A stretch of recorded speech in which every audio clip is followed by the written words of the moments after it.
Hey everyone, it's Storm Team Meteorologist Griffin Hardy with a quick update on what's happening in the tropics. There is a lot to dissect that we'll be talking about later today in the CBS 42 News at 4, so let's talk about it.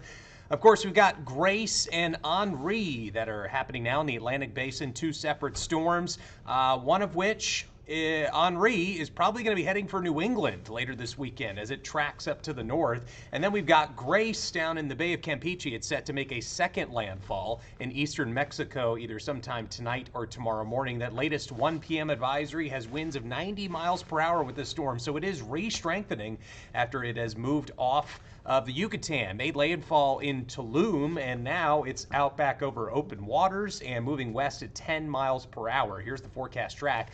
Likely to gain Category 2 strength again before it makes landfall tonight and moves west into the central part of Mexico. And this, thankfully, will stay to our south, but the rainfall totals still look pretty impressive over the next 2 days down to our south, as many spots between Tampico and Veracruz pick up anywhere from potentially 6 to 12 inches of rain. So this will be a pretty big, heavy rainfall maker down to our south, fortunately missing the mainland U.S. But this storm will most likely not miss the mainland U.S. Tropical Storm Henri, we've been watching it for a long time now. Winds up to 70 miles per hour this afternoon and moving north-northwest now at 6 miles per hour. Was tracking to the west, and now it's making that turn up to the north as expected. And the rainfall forecast probably not going to be as high with this storm, with most spots across New England picking up around, let's say, around 4 to 6 inches of rain at the most. I think the big problem, though, is going to be the really strong winds, because a lot of the infrastructure up in New England just isn't really built to maintain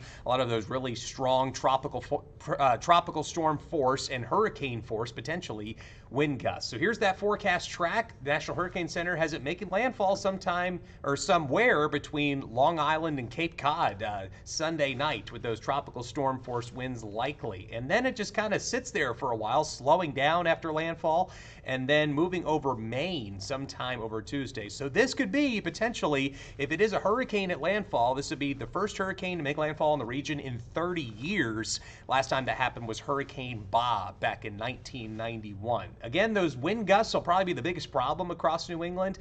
Have a look at these future forecast wind gusts shown on our forecast model here, starting to pick up to around 25, 30 miles per hour at around midnight Sunday across much of the New England region. And then by Sunday morning, they really start to kick into gear. Those tropical storm force wind gusts showing up around Connecticut, Rhode Island, and all the way up into Massachusetts. Sunday afternoon will probably be the worst of the weather for most of the area. And then the wind gusts stick around Sunday night, potentially producing quite a lot of power outages. So that'll be a pretty noteworthy storm that happens up to the north. Fortunately, all of this misses central Alabama, so we'll be talking more about our forecast here at home, which the main concern is going to be heavy rain over the next couple days. Chief Meteorologist Ashley Gann will be in tonight with your full forecast at 4, 5, 6, and 10, so be sure to tune in. I'll be in with traffic. Otherwise, have a great weekend, everybody.